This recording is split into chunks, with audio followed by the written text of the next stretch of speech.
Good afternoon. Welcome to the June 8th meeting of Hardin County Fiscal Court. I'd remind you that this is a voting meeting, and if you have cell phones, to please turn them off or put them into vibrate mode. We'll begin with a roll call, if you would, Ms. Donnelly. King. Here. Judge Berry. Here. Easter. Here. Doug Goodman. Here. Williams. Clem. Here. Wiseman. Here. Thompson. Here. Ronnie Goodman. Here. Mr. Doug Goodman will lead us in invocation, and Mr. Ronnie Goodman in the pledge, if you'll please stand. Would you join me in prayer? Dear God, our Heavenly Father, as we're assembled today, we come today to give you praise, glory, and honor. We ask you to guide us in our decisions. May we use our best skills and judgment. For the citizens of Hardin County, peace and harmony prevailing. For these things we ask in thy name. Amen. Will you join me in the pledge? I pledge allegiance to the flag of the United States of America and to the republic for which it stands, one nation, under God, indivisible, with liberty and justice for all.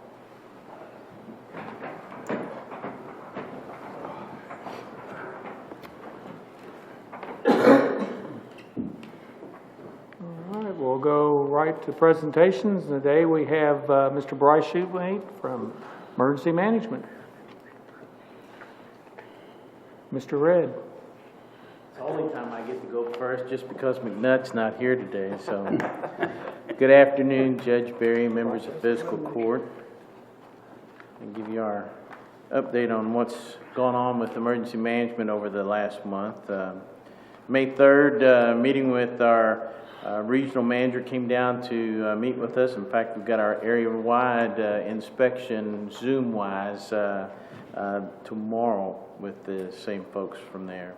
Meeting with our community health clinic and the National Weather Service conference call that day. On the 5th, Kentucky Emergency Management COVID-19 Task Force update, which are just about over with and coming to a conclusion. I think we've got one more with the state. May 6th was the Regional Hospital Corporation or Coalition call. The 10th of May was the monthly Hardin County Fire Chiefs Association meeting. 11th was another Hospital Corporation Coalition meeting, and we get quite a bit of, you all may not know this, but we get quite a bit of equipment from them. It still belongs to the state, but it gets stationed here, and we're allowed to utilize it and make use of it while it is stationed here. So anything from handheld radios at EMS to cots to light trailers, those kinds of things. So if any of y'all would ever like to see what we have as far as those types of items, be glad to show them to you all. May 12th, meeting with Stepworks at Elizabethtown Police Departments. We've had some trouble in the past with some misunderstandings when we go there to be able to transport people, and so we met with them to talk about what Elizabethtown's Police Department's procedures were and also what Hardin County EMS procedures were when we went there to pick up somebody. May 19th, Kentucky Emergency Management Response Commission meeting that Richard DeWitt attends every year, and that has to do with our local emergency planning committee that we have to have here. It deals with folks' extremely hazardous substances that they use in manufacturing. We also had May 19th another COVID-19 task force update, and we get them twice a month. May 20th, Fort Knox site visit for EMS. As you all may know, we are over there again for all of the college young people that are coming in to train. And so we do have EMS stationed over there at one of their sites, and they're from 5 a.m. in the morning till 9 o'clock at night, every day, 7 days a week. So 20th was another Hospital Corporation Coalition meeting, and on the 21st, we had our Kentucky Emergency Management quarterly meeting. And 27th, another corporation meeting and our emergency services meeting. Next month, we are going to try our next presentation. We're going to do something different.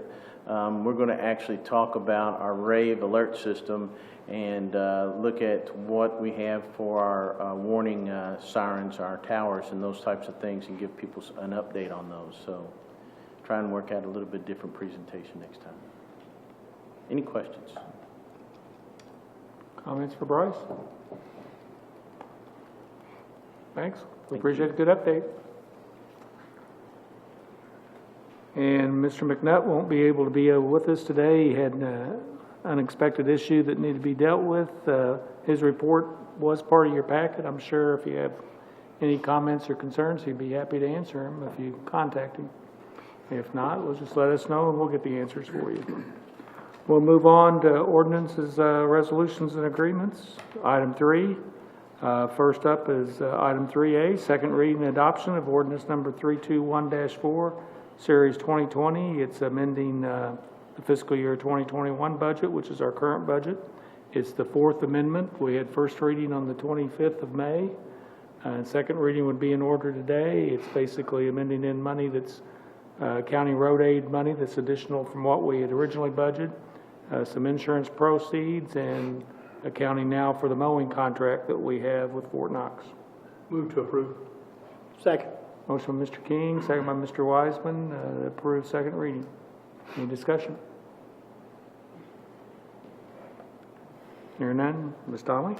Judge Barry, Yes. Easter, Yes. Doug Goodman, Yes. Clem, Yes. Wiseman, Yes. Thompson, Yes. Ronnie Goodman, Yes. King. Yes.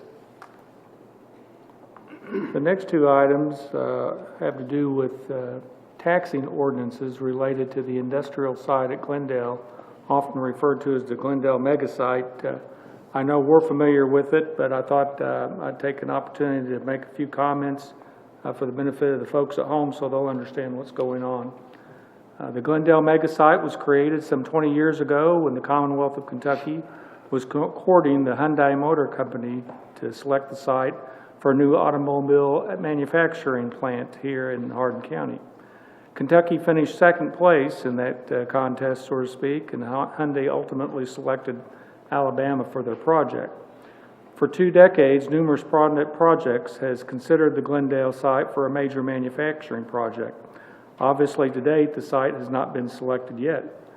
Over those years, many improvements and enhancements have been made and accomplished to help attract potential development. Environmental studies and mitigations have been accomplished, soils testing performed, land cleared, utilities constructed to the site, water and sewer to be specific, and plans have been developed and funding is being sought to construct the new I-65 interchange near the site.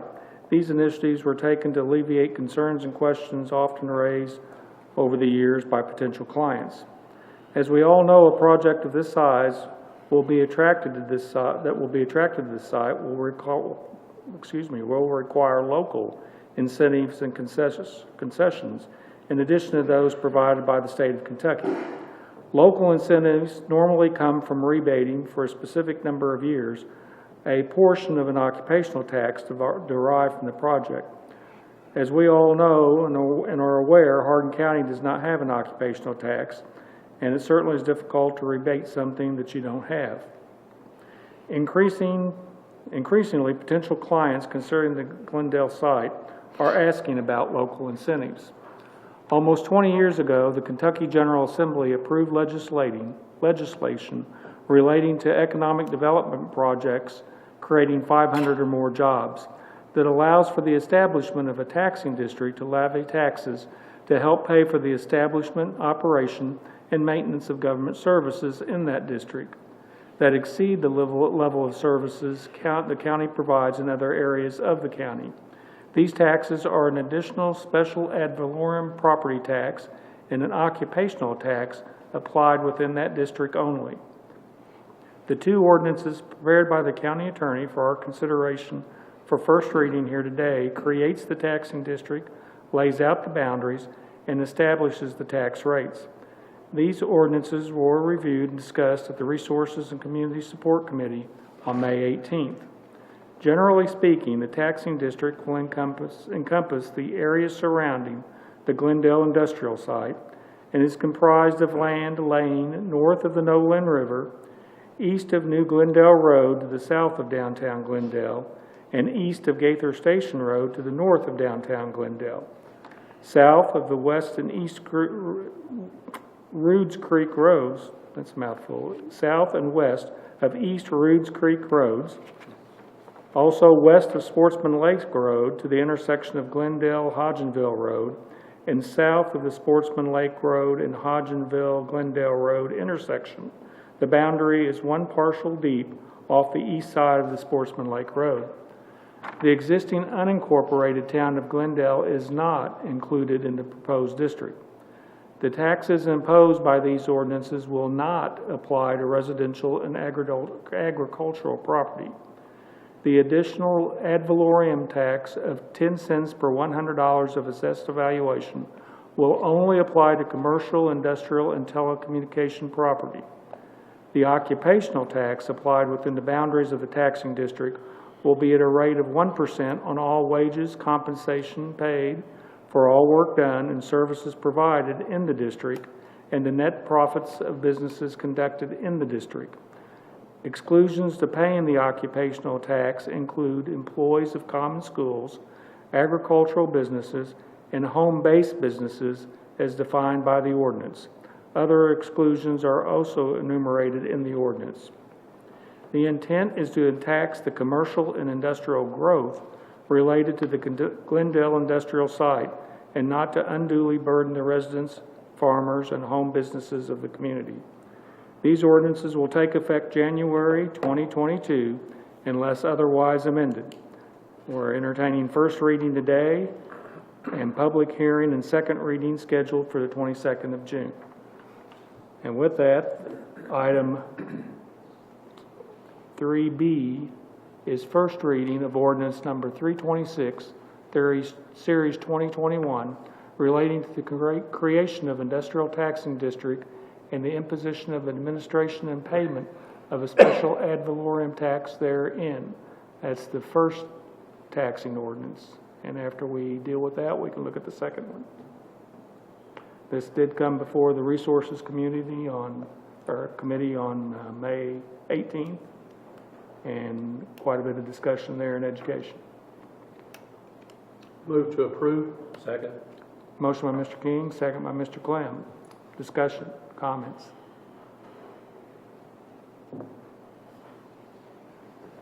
Hearing none, Ms. Dolly. Easter, Yes. Doug Goodman, Yes. Clem, Yes. Wiseman, Yes. Thompson, Yes.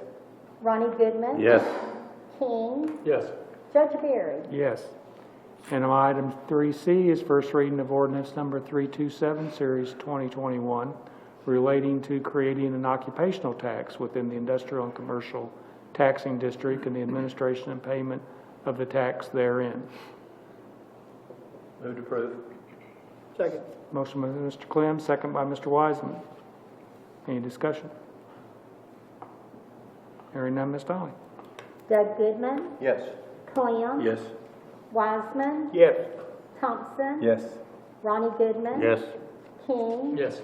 Judge Barry, Yes. Easter. Yes. And as mentioned earlier, we will then schedule public hearing at our next meeting on the 22nd of June and potential second reading. We'll move on to item 4, which is the consent agenda. Those items were included in your electronic packet. Are there any corrections that need to be made? Move to approve. Second. Motion by Mr. King, second by Mr. Ronnie Goodman. Any discussion? Hearing none, Ms. Dolly. Clem, Yes. Wiseman, Yes. Thompson, Yes. Ronnie Goodman, Yes. King, Yes. Judge Barry, Yes. Easter, Yes. Doug Goodman. Yes. And we'll start around the table today with comments with Mr. King. Thank you very much, Judge. I'd like to let you know that for the first time this year, and I think probably a couple of years, Vine Grove will have First Friday on the first Friday in July. And I think there is a fireworks display that will be held as it gets closer to dark. And we would love to have you come out and enjoy the festivities at Vine Grove. I believe that's Friday, July 2nd, if I'm not mistaken.